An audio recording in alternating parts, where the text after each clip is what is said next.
These are the upcoming releases from August 2025. Here's how this goes. These are not all the books that will be releasing that month. This is just a compilation of books that attract my attention. Mostly romance. The idea of this video is that you can take a screenshot of the book that is being presented and that this image contains all the necessary information for you to remember why you took that photo in the first place. Alright, here we go.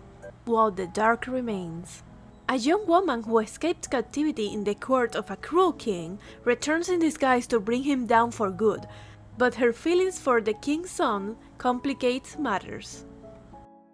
The Deathless One by Emma Han. Princess Jessamine, raised to lead her people, faces a devastating plague. To save them, she enters a political marriage, but her new husband murders her in their wedding day and claims the throne.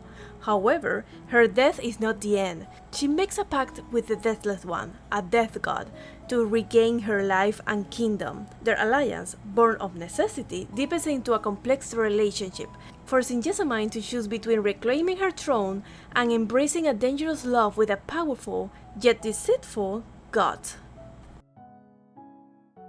A Tale of Mirth and Magic. This story follows Eliki, an independent jewelry artisan with uncontrolled magic and a fiery temper, and Bara, a gentle half-giant who works for his family's business. When Eliki gets in trouble with the law, Bara helps her escape. Their journey together, filled with adventure, delicious food, romance, and danger, leads to unexpected changes in both their lives and identity as they navigate a budding relationship and the threat of capture. A Beautiful and Terrible Murder. In Oxford's All Souls College, Isaac Holland is pitted against the brightest of Britain's young elite for a seat amongst the prestigious school's faculty.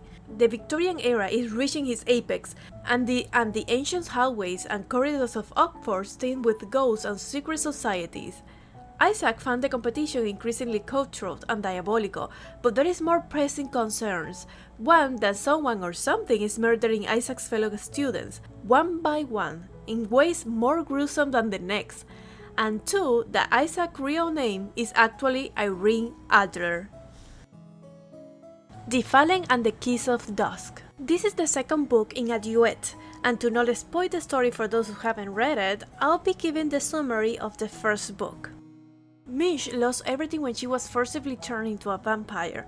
Now, sentenced to death for murdering the vampire prince who turned her, redemption feels impossible. But when Mish is saved by Azar, the bastard prince of the House of Shadow, she is forced into a mission to the underworld to resurrect the god of death himself. In a secret meeting, her sun god commands her to help Azar in this mission, only to betray him by killing the very death god she'll help resurrect. Mish and Azar must travel to the treacherous paths of the underworld, facing trials, beasts, and the vengeful ghosts of their past. Yet, most dangerous of all is the alluring call of darkness, and her forbidding attraction to Azar.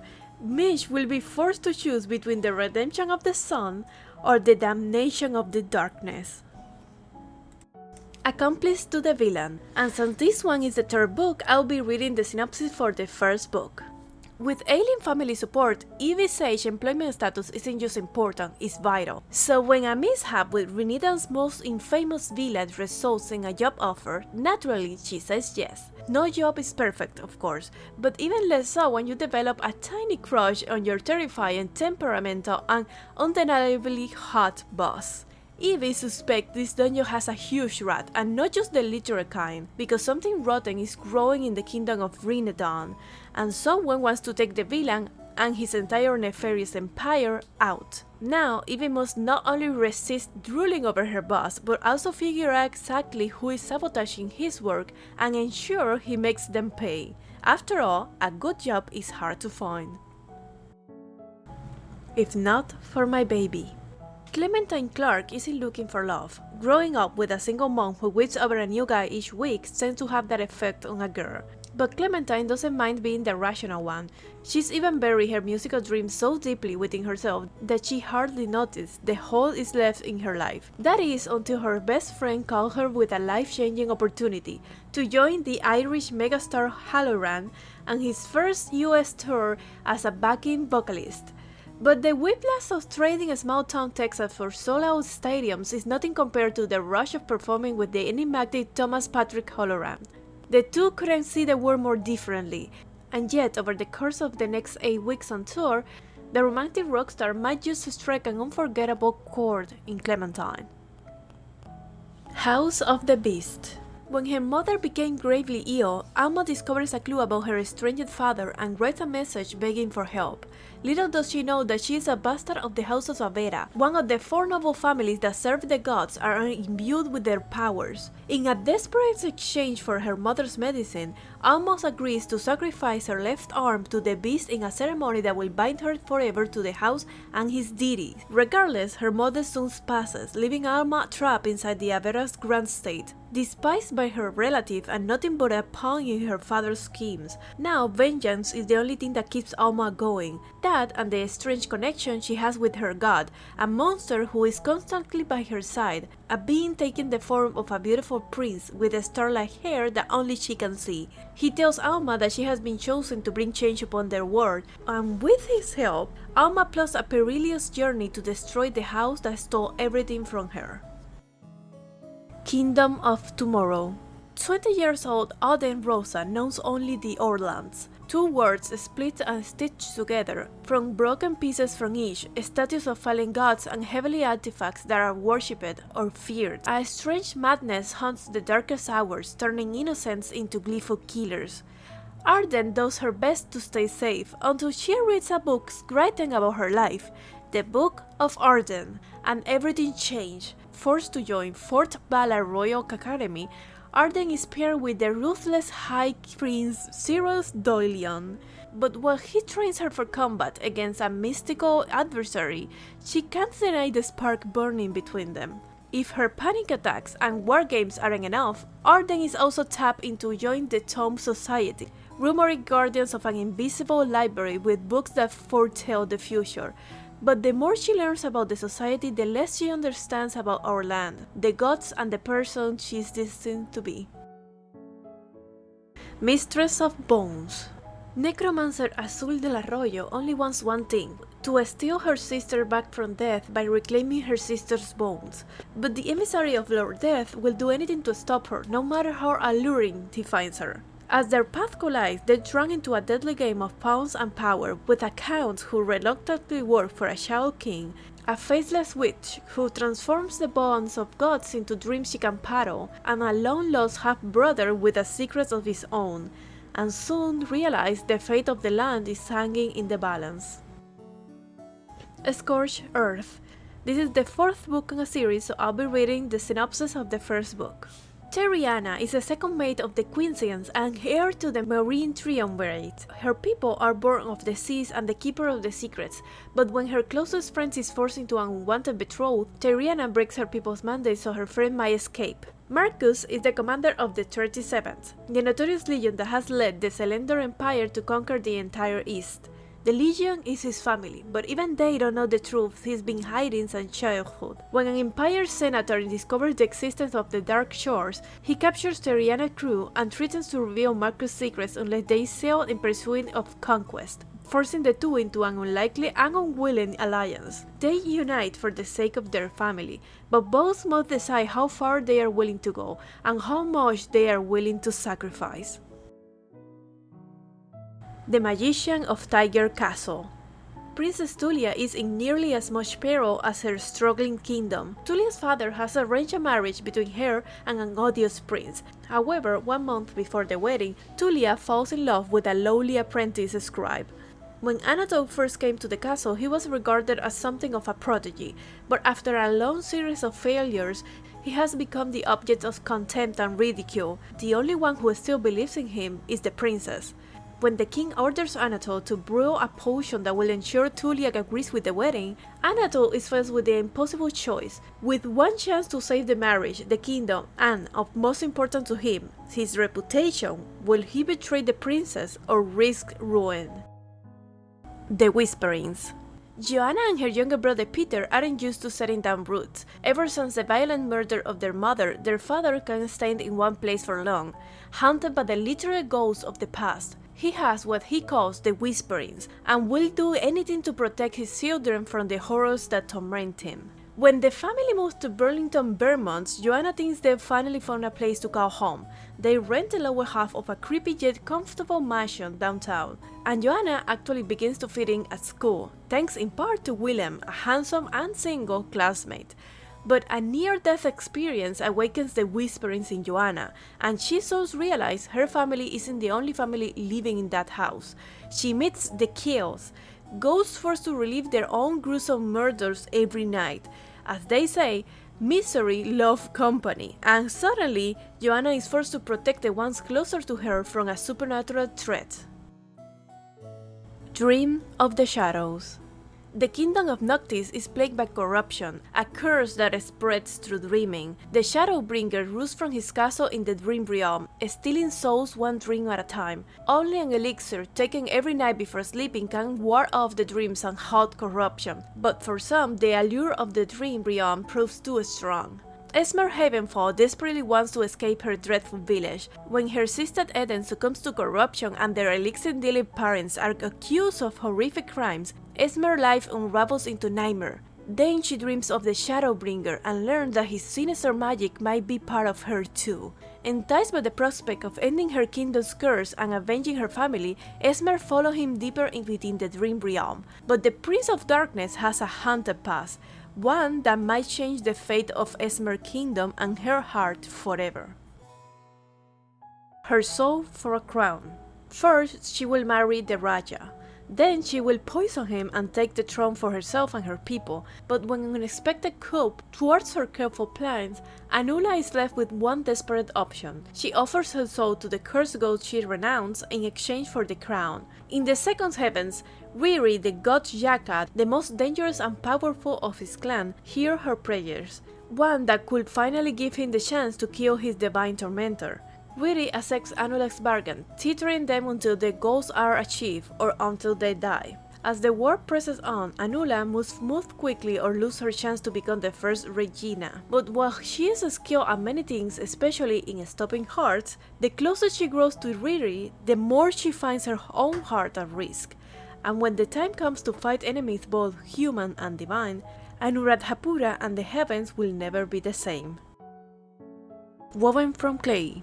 When Terra learns she's a golem, not born but crafted from mud and magic by a warlock, her word is obtained. Worse, Cyrus Quill, the warlock who made her, is a fugitive, on the run from the witches who want to hold him accountable for his past crimes. But Quill's sentence is death, which will unravel the thread of magic that holds Terra together. Desperate to save herself and her friends, Terra strikes a deal with Thorn and his coven to preserve the warlock's life and his magic. If she can prove her worth to the coven by mastering the magic within her, the golems will survive. If she can't, they perish along with Cyrus. As Thorn helps her to see and manipulate the tapestry of magic that surrounds them, their unexpected alliance evolves into something more, and Terra comes to understand the depths of her magic. Fallen Gods.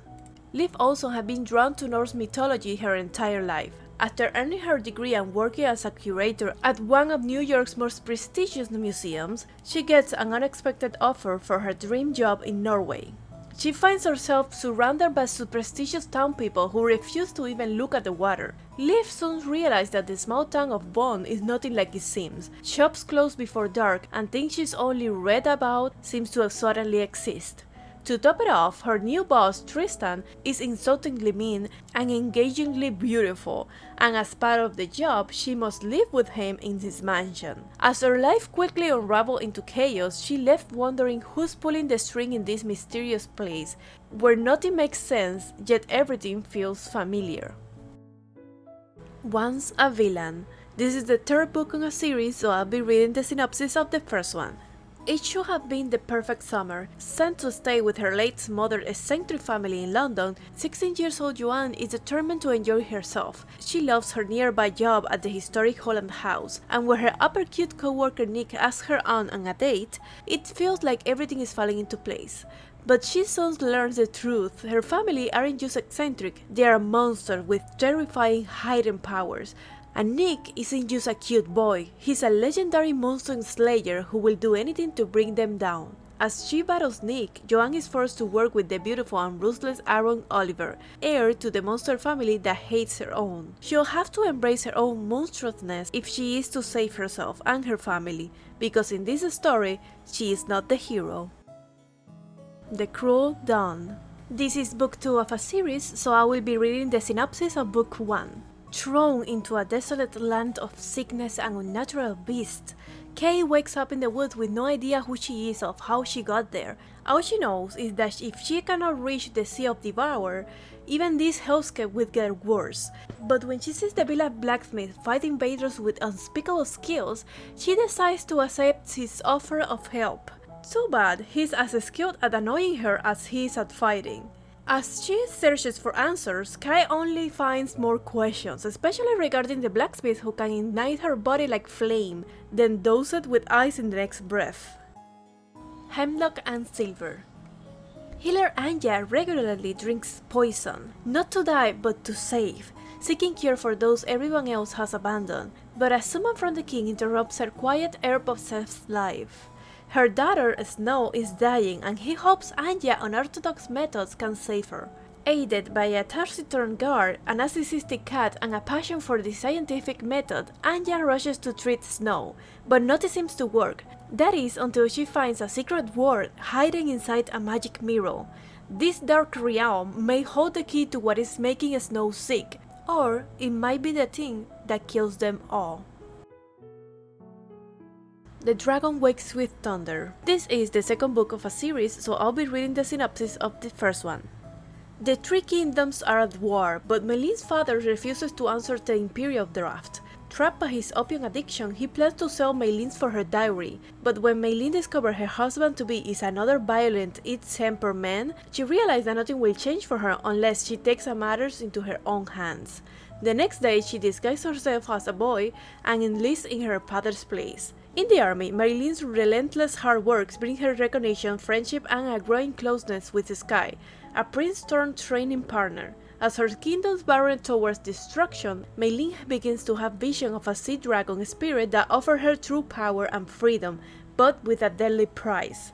With the future of the three kingdoms hanging in the balance, Meilin will need to decide whom to trust. Sky, who inspires her loyalty and love, the sea dragon spirit who has his own murky agenda, or an infuriating enemy prince who makes her question everything she once knew about her kingdom and about her own heart. Loves a Witch. Sloane McGregor swore she never returned to Briarhaven, but when her 25th birthday is looming, the day witches come into their magic, her grandmother summons her and her sisters back for one tiny task: break the century-old curse haunting their bloodline. Snox Douglas, Briarhaven's grumpy mayor, has worked tirelessly to make his town a haven for magical folks. The last thing he needs is a cursed McGregor wreaking havoc. It doesn't matter he once crushed on her. For the sake of Briarhaven, Sloane has to go. The Book of Heartbreak. Sarah has already had her heart broken 3 times. A 5th heartbreak will stop her heart forever. Such is the nature of the curse she was born under, which forced her to live a life without letting anyone get too close. When her mother dies unexpectedly and her heart breaks for the 4th time, she begins to urgently question the curse. Where did it came from? Why her? And rather than accept it, could there be a way to break it? Her questions led her to Istanbul, where she meets Leon, a seer who helps her track down the mysteries of her mother's past. But Sarah's heart is a frail thing, and their blossoming romance poses a great risk for her survival, especially when she discovers that her fate is in the hands of celestials beyond this earthly realm. The Executioner's Tree. Freddie Geller didn't mean to get half the rival high school arrested. She simply heard shrieks coming from the woods, so she called the cops like any good human will do. How was she supposed to know it was just kids partying? Except the next day, a body is found, and while the local sheriff might call it suicide, Freddie's instincts tell her otherwise. So like the aspiring sleuth she is, Freddie set out to prove there is a murder at large. Lastly, I would like you guys, if you are interested in any of this book, to go and check them on Goodreads because many of them are having giveaways, so you may be lucky and get one free copy of your liking. And if you like this style of video, do let me know in the comments, and I'll see you the next month with another upcoming books.